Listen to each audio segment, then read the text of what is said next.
집에 들어가시니 무리가 다시 모이므로 식사할 겨를도 없는지라. 예수의 친족들이 듣고 그를 붙들러 나오니 이는 그가 미쳤다 하밀러라. 예루살렘에서 내려온 서기관들은 그가 바알세불이 집혔다 하며 또 귀신의 왕을 힘입어 귀신을 쫓아낸다 하니 예수께서 그들을 불러다가 비유로 말씀하시되, 사탄이 어찌 사탄을 쫓아낼 수 있느냐? 또 만일 나라가 스스로 분쟁하면 그 나라가 설 수 없고, 만일 집이 스스로 분쟁하면 그 집이 설 수 없고, 만일 사탄이 자기를 거슬러 일어나 분쟁하면 설 수 없고 망하느니라. 사람이 먼저 강한 자를 결박하지 않고는 그 강한 자의 집에 들어가 세간을 강탈하지 못하리니 결박한 후에야 그 집을 강탈하리라. 내가 진실로 너희에게 이르노니 사람의 모든 죄와 모든 모독하는 일은 사심을 얻되 누구든지 성령을 모독하는 자는 영원히 사심을 얻지 못하고 영원한 죄가 되느니라. 이는 그들이 말하기를 더러운 귀신이 들렸다 함이로라. 그때 예수의 어머니와 동생들이 와서 밖에 서서 사람을 보내어 예수를 부르니 무리가 예수를 둘러 앉았다가 보소서, 당신의 어머니와 동생들과 너희들이 밖에서 찾나이다. 누가 내 어머니이며 동생들이냐? 하시고 둘러 앉은 자들을 보시며 내 어머니와 내 동생들을 보라. 누구든지 하나님의 뜻대로 행하는 자가 내 형제요 자매요 어머니이니라. 샬롬, 여러분 반갑습니다. 오늘도 큐티로 여는 기막힌 하루입니다. 오늘 우리에게 허락하신 본문은 마가복음 3장 20절부터 35절까지 말씀이 되겠습니다. 큐티에서는 오늘 제목을 하나님의 뜻대로 행하는 자입니다. 그러면 하나님의 뜻대로 행하는 사람은 어떤 사람인지 오늘 말씀을 통해 함께 묵상해 보도록 하겠습니다. 먼저 하나님의 뜻대로 행하기 위해서는 하나님의 결박과 강탈이 있어야 한다고 하십니다. 쉽게 말씀드리자면 결박당하고 강탈당하는 고난이 있어야 한다는 것이죠. 결박과 강탈이 필요하다는 것을 알리기 위한 전 배경이 먼저 소개가 되고 있습니다. 마가복음은 마가가 종 대신 예수님에 대하여 초점을 맞추고 기록을 해나가고 있습니다. 그러기에 다른 복음서에서 나타나지 않는 디테일하고 섬세한 기록들이 등장하는 것을 볼 수 있는데요. 그것이 바로 20절 말씀에 나타나 있습니다. 집에 들어가시니 무리가 다시 모임으로 식사할 겨를도 없는지라. 마가는 종으로서 죄인인 인간을 위해 끊임없이 수고하시되 식사를 할 시간이 없을 정도로 분주하고 정신없이 바쁘신 모습을 직접적으로 묘사를 하고 있습니다. 그리고 이렇게 식사를 할 겨를도 없는 이 상황 때문에 친척들은 예수님을 향해 미쳤다고 하고, 또 예수님을 따라 내려온 서기관들은 귀신의 힘을 입어서 귀신을 쫓아낸 사람이라고 폄하하기까지 합니다. 예수님의 친척들은 복음을 몰랐기 때문에 왜 이토록 구원을 위해 분주하셔야만 했는지에 대해 이유를 알고 싶어 하지 않았고, 어쩌면 그랬기 때문에 사람들 사이에서 막연하게 떠돌고 있는 미쳤다는 소문이 창피했을 수도 있습니다. 그래서 친척들이 할 수 있는 최선책은 어서 예수님 붙들고 데리고 나가 좀 쉬게 하면 괜찮겠거니 하는 심정으로 왔을 것입니다. 그리고 귀신을 쫓아내는 사탄의 종으로밖에 인식하지 못한 서기관들 역시 복음을 알지 못했기 때문에 죄인들을 섬기러 오신 예수님에 대해서는 완전 무지했죠. 그러기에 예수님께서는 당신을 적대시하고 사탄이라 여기면서 쳐다보는 이들에게 나라의 분쟁과 집의 분쟁이 생기면 망하는 것처럼 사단이 스스로 분쟁하며 망한다는 것을 강조하시면서 사탄을 힘입어 귀신을 쫓아낸다는 이들의 비난 역시 있을 수 없는 억측에 불과하다는 것을 말씀을 하십니다. 그리고 아주 재미있고 정신이 번쩍 들게 하시는 말씀을 하십니다. 그 말씀은 바로 사람이 먼저 강한 자를 결박하지 않고는 그 강한 자의 집에 들어가 세간을 강탈하지 못하리니 결박한 후에야 그 집을 강탈하리라. 여기에서 강한 자는 힘이 있는 자, 능력이 있는 자의 뜻이 있고요. 이것은 사단을 가리킵니다.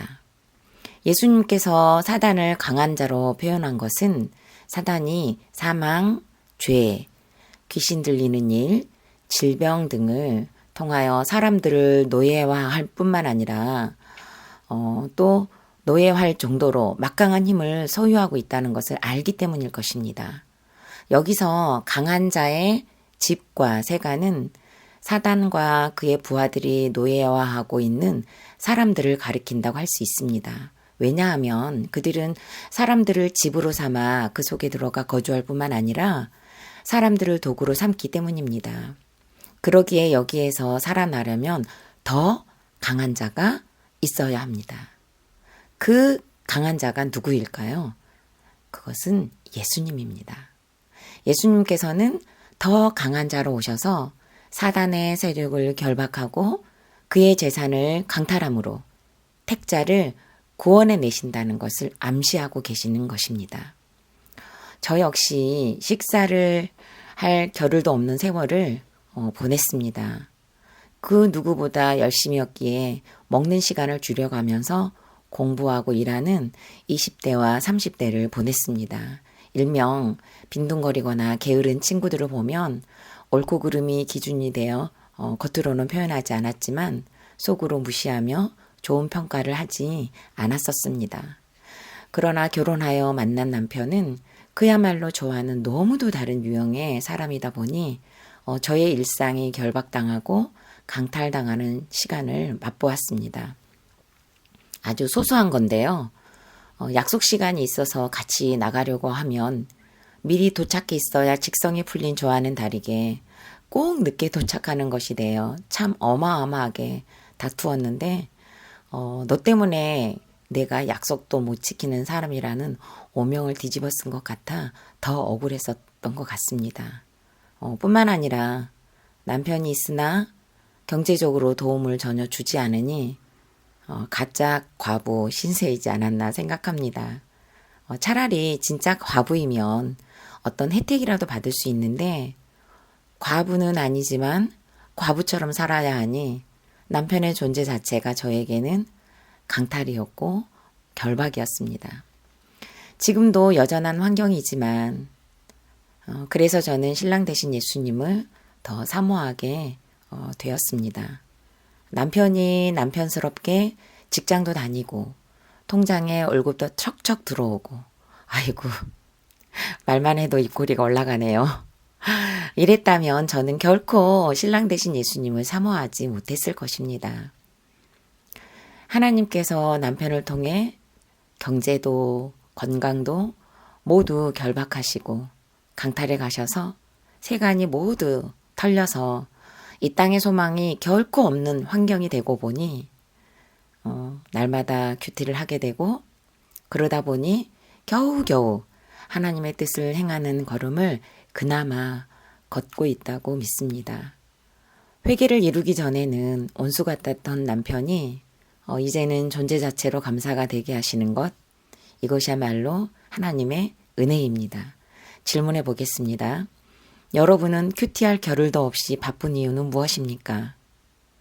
큐티할 시간을 강탈당하고 결박당하고 있는 것은 무엇입니까?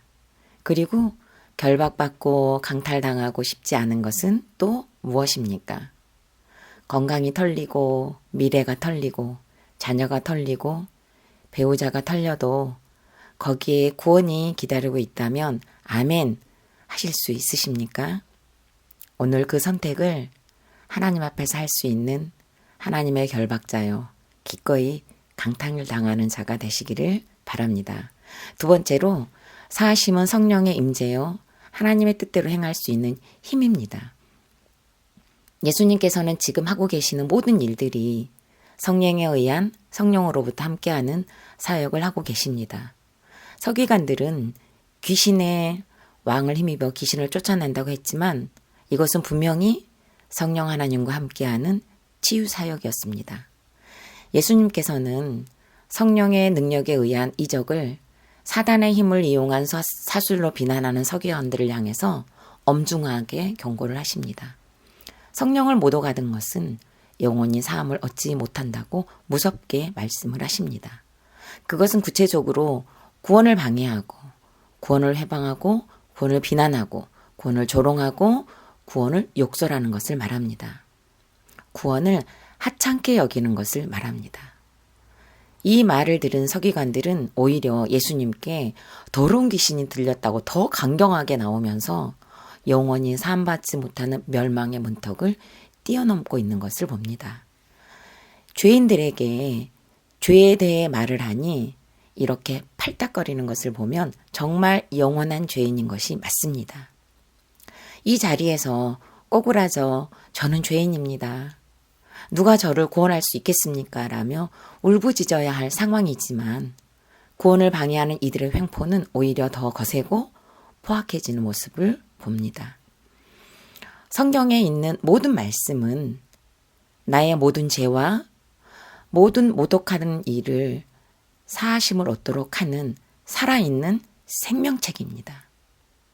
우리가 오늘 또 본문을 묵상하면서 힘써야 할 것은 나의 모든 죄를 찾고 내가 그동안 모독했던 일들을 기억하며 용서를 구하는 것입니다. 그리고 사하심을 얻는 일생일대의 죄로부터 회방되는 자유를 만끽할 수 있는 그 시간인 것입니다. 저는 지난 몇 주 동안 잠을 설치면서까지 슬피 우는 시간을 보냈습니다. 잠들기 전에 또 잠을 자다가 뒤척이면서도 또 일어나서도 마찬가지였습니다. 이렇게 긴 시간 동안 울어본 적이 없었던 것 같습니다. 그 슬픔의 원인은 바로 저의 죄였습니다. 첫 번째 슬픔은 제 나이가 지금 앞뒤자가 똑같거든요. 55살이 되었어도 저를 낳아 길러준 엄마를 품지 못한 제 자신의 악하고 질긴 것이 너무너무 슬펐습니다.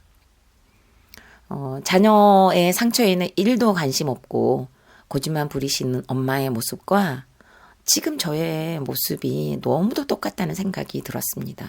아니, 더 악하다고 인정되었습니다. 이런 저의 내면의 질기고 질긴 악한 모습을 보게 하시기 위한 그 하나님의 훈련이라는 생각을 하게 되니까 어머니에 대한 원망은 사라지고 저의 악한 모습만 남는 것 같았습니다. 그리고 두 번째 슬픔은 남편을 품지 못하는 것이었습니다.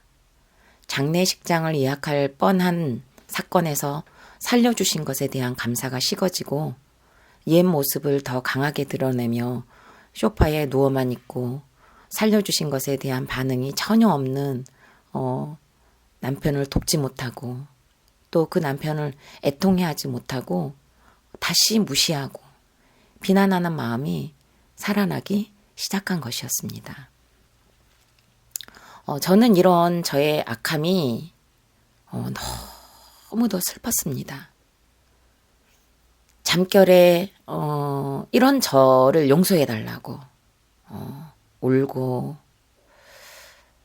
또 이게 마음대로 되지 않는 것이 또 인정되었기 때문에 은혜를 달라고 정말 은혜를 달라고 울었습니다. 그것도 모자라 주일학교 설교 시간을 통해서 아이들에게 눈물로 기도 요청을 했습니다. 그런데 그렇게 울면서도 또 눈물이 나서 더 울게 되는 것이 있었는데요. 그것은 이렇게 죄에 대하여 슬퍼하는 것이 또 엄청난 기쁨이 되더라는 것입니다. 부모와 남편을 못 오가는 해방자였고 비방자였던 저의 죄가 너무 슬프고 죄인 중에 괴수라는 것이 정말 진짜 비통했습니다. 그러던 중에 당수께서 소천하시고 그 기회를 놓치지 않고 적용해야 할 시간이라는 것을 깨닫게 해주셔서 어머니께 전화할 힘이 생겼습니다. 다른 어떤 말보다도 그냥 전화 드려서 그냥 한마디였어요. 엄마, 살아계셔 주셔서 감사합니다. 이 말을 할 수 있었고 어머니는 그날 아침 너무 기뻐하시면서 예배드릴 준비를 하셨다고 합니다. 남편에게는 짜증을 내지 않고 큐티책에 써놓은 것을 적용할 힘도 하나님께서 주셨습니다. 며칠 전에 남편이 저에게 요즘 당신이 이상하다고 하더라고요. 약을 먹으면 약을 먹어줘서 고맙다고 하고 소파에 누워있으면 앉아서 조금만 있어주면 좋겠다고 하고 정말 조금이라도 앉아있으면 기회를 놓치지 않고 세상에나 아직까지 앉아있어주니 정말 고맙네요 라고 하니까 남편이 아이고 무서워서 눕지도 못하겠네 하면서 웃더라고요. 어쩌면 또 내일 다시 남편의 꼴을 보는 것이 힘들 수도 있습니다. 그리고 어머니를 직접 만나면 오늘의 마음이 유지되지 않을 수도 있습니다. 하지만 그 안 되는 것 때문에 저의 질긴 모습이 드러나고 저의 약한 모습이 환경의 뜰채에 건져지는 것이기 때문에 그때는 다시 회개하며 저의 죄를 슬퍼하고 은혜를 구할 시간이라는 것을 깨닫기를 원합니다. 여전히 저는 안 되는 것이 너무 많지만 그 안 되는 것 때문에 저를 구원하신 예수님을 만납니다. 그리고 이런 저를 용서하신 예수님을 만납니다. 이렇게 안 되는 저이지만 예수님을 닮기를, 그러므로 하나님의 뜻대로 행하는 자가 되기를 오늘도 간절히 바랍니다. 사심의 은혜는 성령의 임재입니다. 하나님의 뜻대로 행할 수 있는 물줄기가 되고 힘이 됩니다. 질문해 보겠습니다. 여러분은 모든 죄와 모든 모독하는 일에서 사함을 받았습니까? 나는 십자가 보혈의 은혜를 누리면서도 부모님이, 배우자가 자녀를 용서하지 못하고 계시지는 않습니까? 아직도 내 안에서 사해지지 않는 사건과 상처는 무엇입니까? 우리 스스로는 해석하고 해결할 힘이 없으니 은혜를 달라고 간절히 기도하시고 공동체에 오픈하면서 기도 요청도 해보시기 바랍니다. 2월 8일 보석상자입니다. 교회의 구성원인 가정, 성도 각자가 건강하지 못한다면 교회가 건강할 수 없고 결국 건강하지 못한 교회는 무너질 수밖에 없습니다. 아무리 교회 오라고 북치고 장구치고 난리를 쳐도 가정이 병들기 시작하면 교회는 무너질 수밖에 없습니다. 아멘. 다 같이 기도드리겠습니다. 살아계신 하나님 감사합니다. 결혼을 통해 안 되는 것을 배우게 하시고 남편을 통해 결박당하고 강탈당하여 세간을 모두 털리게 하는 사건들로 저를 끌어내 주셔서 감사드립니다. 지금도 여전한 환경에 결박당하고 있지만 아내의 사명감으로 돕는 자가 되어 잘 결박당하고 고룩을 이루게 하여 주옵소서. 분수령적인 회개로 끝나지 않고 밤마다 잠결에도 죄가 끊어지지 않아 슬프게 하셔서 감사드립니다. 죄에 대하여 구원이 회복받는 것에 대하여 슬피 울며 애통하게 하시고 이 애통함이 거룩으로 가는 영원한 기쁨이 되게 하여 주옵소서. 저의 죄를 사하시기 위해 십자가에 오르셔야만 했고 피를 흘리셔야만 했고 죽으셔야만 했던 그 사랑에 다시 감격합니다. 거룩한 눈물과 거룩한 기쁨을 이 시간 우리 모두에게 부어 주시옵소서. 예수님의 이름으로 기도드립니다. 아멘.